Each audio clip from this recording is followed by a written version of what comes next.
I always wonder, why I got the name Hari, because in my whole life, I was never in a hurry.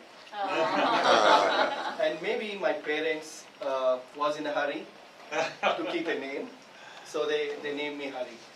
For instance, yesterday,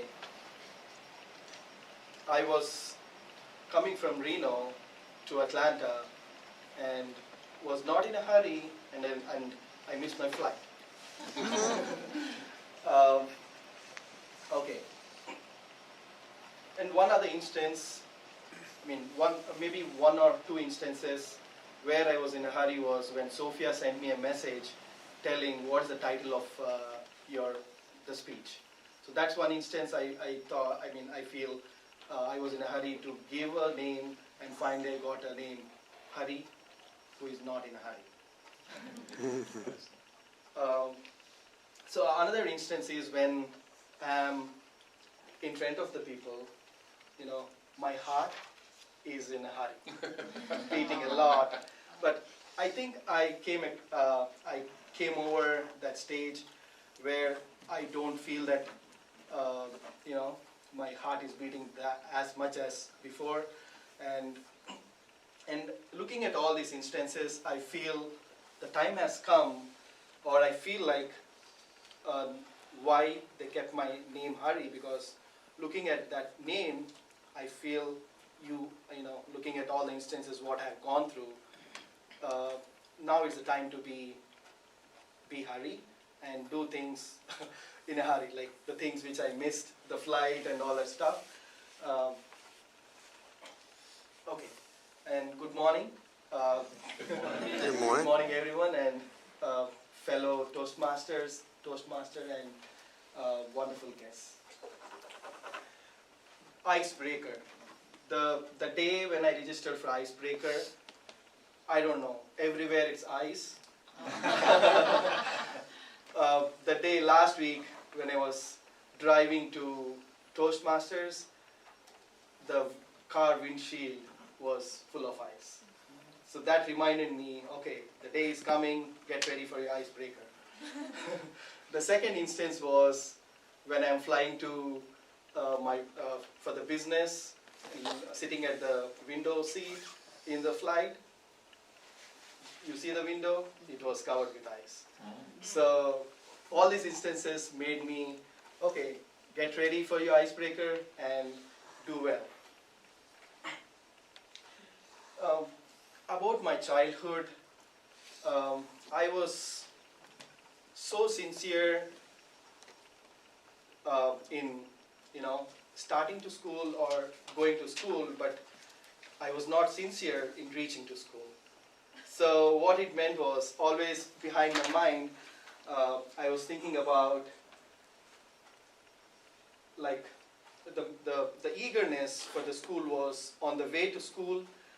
There was a small shop in India, it's called bunk. So I used to sit there, start the time when the school starts, go and sit there in the bunk, and with the small pocket money I have, buy the snacks, spend time there talking with people, chatting, and exactly go back from the school when they end the schools to the home, so that my parents doesn't know about all this. He goes to school, he's so sincere, and coming back in time. So, and the truth, you can't hide the truth from old days. So I think one day the teacher talked to my grandfather, and I'm not seeing your kid nowadays in schools, what happened? So that's when he followed me and then came to know, okay, so what's happening? Why is he bunking and all this stuff? And he doesn't want to mess up things before others, so he was waiting for me to come back from school, and he was honoring with a stick, and he took me on a roller coaster ride with a stick. And then my parents thought, okay, I don't think he's going to do well staying in the village, and it's time to I am the only son, so they took a great, hard decision to send with my uncle who stays in a town where you have more school facilities and all that stuff. So I think I'm here before you guys presenting. Otherwise, if they have not taken the decision, I would have never came across all this in my life.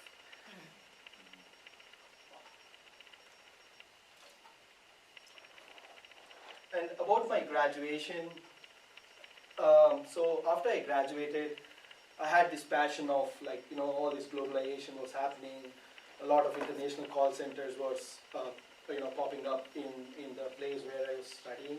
So I thought, okay, and I always had interest for English. Talk with American people, get their accent, but that never happened. So it was for uh, 6 months I was there working in the call center for Dell, talking with Americans, and I think end of 6 months I felt maybe I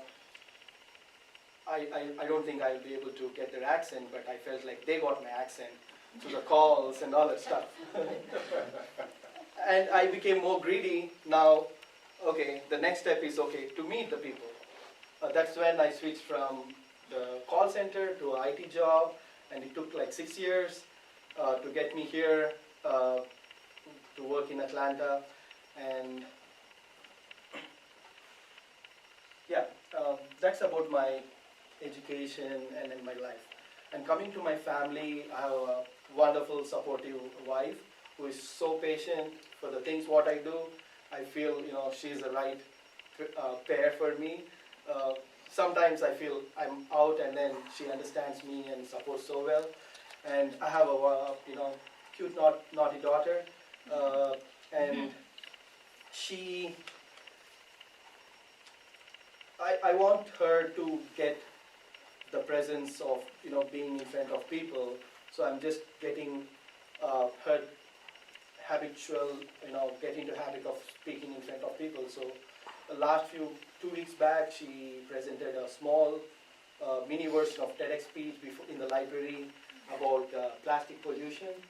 So I felt like she'll be good one day in public speaking, and trying to introduce her to some theater, drama, and all that stuff, so that she'll be more comfortable. And